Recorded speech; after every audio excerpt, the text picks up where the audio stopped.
December 14th, it's -7 out, Celsius, Canadian. It's my day to drive the kids to school. And we're waiting on Emma. We'll just start backing out of here. Ashton, do we have to always wait for Emma? You gotta talk loud. Yes. Pull your zipper down.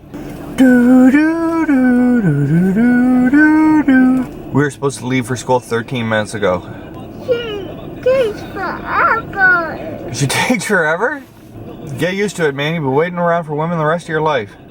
Just joking, women. Here she comes. Nice and slow, taking her time. Hi, Emma. Pardon? What did you say? Nothing. You made the morning vlog. How does it feel to be late? I don't care. You think we'll ever get anywhere on time with you? Nope. Never? Nope. This is like the foreseen future? Yes. Alright, so I got the kids off to school. Amber said this morning to me that I should take the car, take the kids to school. And then she informed me as I walked out the door that it needed to be filled up with gas. I want to touch on something that happened yesterday, but I didn't include it in the vlog because it's gigantic.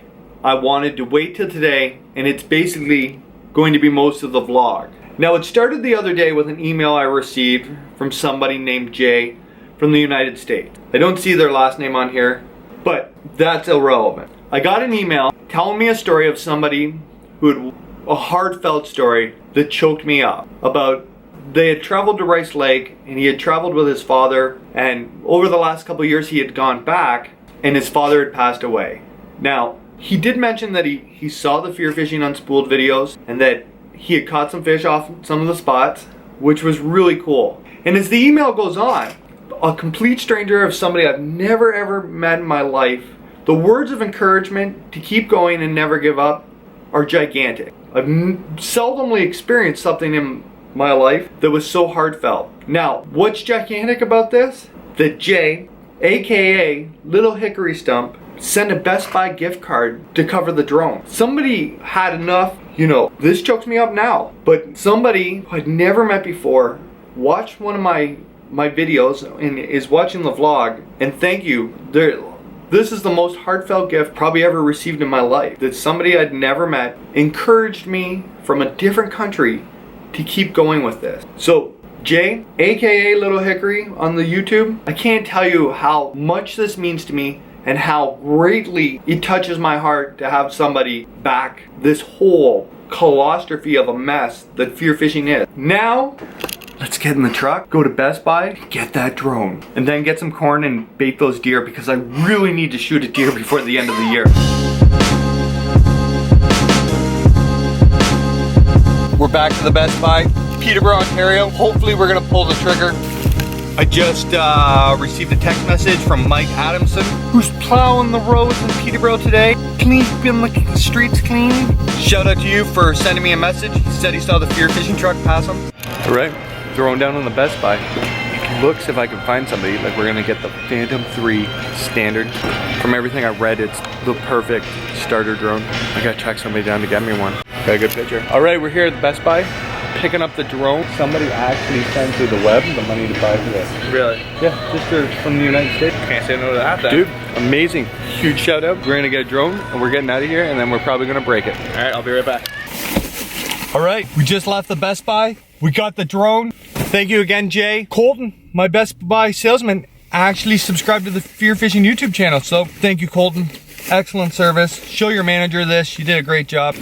We got to feed some deer and then it's gonna be a long wait waiting for this thing to charge. All right, just finished at the TSC. We got 4 more bags of corn. We're going to try to get a bag in to spot number 1. Tomorrow we may do spot number 2 and then hunt spot number 1. And we're gonna charge up that baby. We're gonna try to fly it as soon as I learn how. Oh man, there's a lot of snow. I don't know how many times I'm gonna be able to get my truck in and out of here anymore. It's really piling up, and so are the deer tracks. Everybody have a look at my fancy dancy hunting socks. We're going in and out quickly and as quietly as we possibly can. Hopefully we see some. All right, I got a ton of bait out here. I made 3 trips. There's deer tracks all around. If you can look in the background, and that tree back there is my stand. Got tracks right here, over through. But what's really encouraging, deer tracks here, here. What's really encouraging is they're starting to use my trail that I walk in on to walk on too. Which means I'm not spooking them off.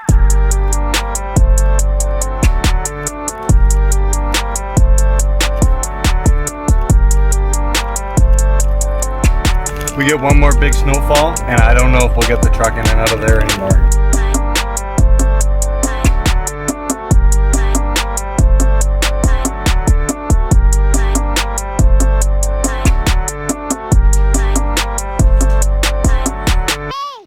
Alright, so it figures I get the drone home, and there is a bloody windstorm going on out there, 50-kilometer-an-hour winds, so there won't be, unless it dies, there's not going to be any droning today. But this is what we're going to do. We're going to unbox this bad boy. Phantom 3 standard. I did purchase the extra blade for I don't have to go back. I'm excited. I'm like a kid in a candy store.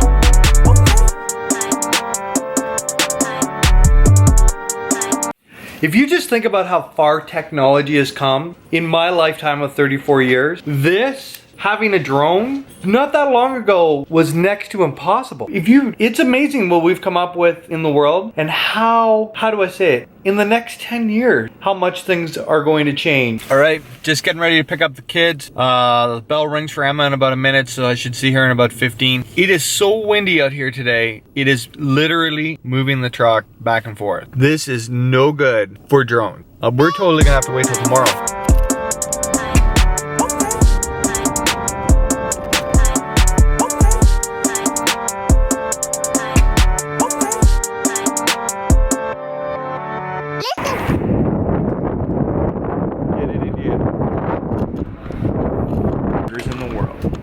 Are you excited for your burger? Yeah, and French fries. Oh yeah? Okay, George. George is the owner of the Olympus Burger. Give us your one, if you could give a young entrepreneur one tip, what would it be? What would it be? Make sure you're focused on camera before Okay. you answer. Okay. You good? You better be ready to put in the long hours. Keep that passion and keep going. Don't let yourself get knocked down. Just keep pushing through it, but be ready for the long hours. Beautiful. Like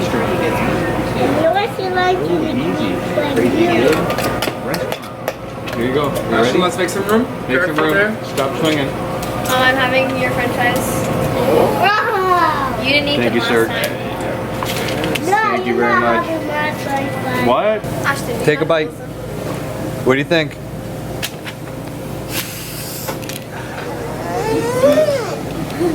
Piece of the bun.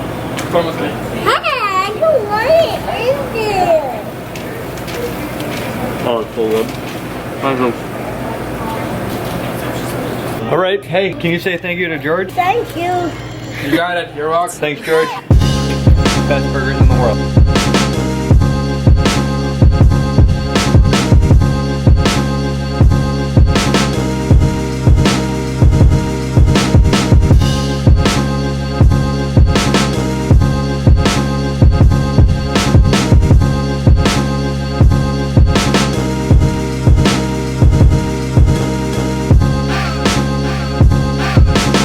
Yesterday was such a crazy day. How do you come back the day after with a vlog? I'm gonna have to work on stepping this up today. We got the drone, but we couldn't fly it because of this windstorm. The wind has calmed down now. So I'm really hoping tomorrow's the day we fly it. Thanks again, Jay. You are the man.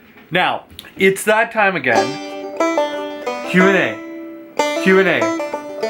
Q&A. Now, the other day I saw on YouTube there was a question about what is my favorite ice fishing setup. Now, I'm gonna be totally honest.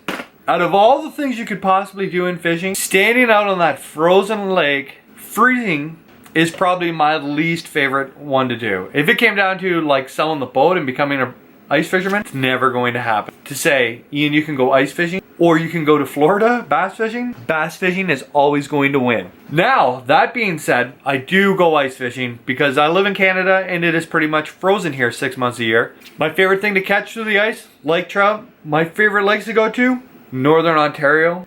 But the question was, what is my favorite ice fishing setup? Basically, I set all my rods up the same. If I'm going perch fishing, I'm going to use a light action rod, 4 or 5 pound braided line attached to a 4 or 6 pound fluorocarbon leader. Kind of the same thing I would use on my tube rod, just a little lighter.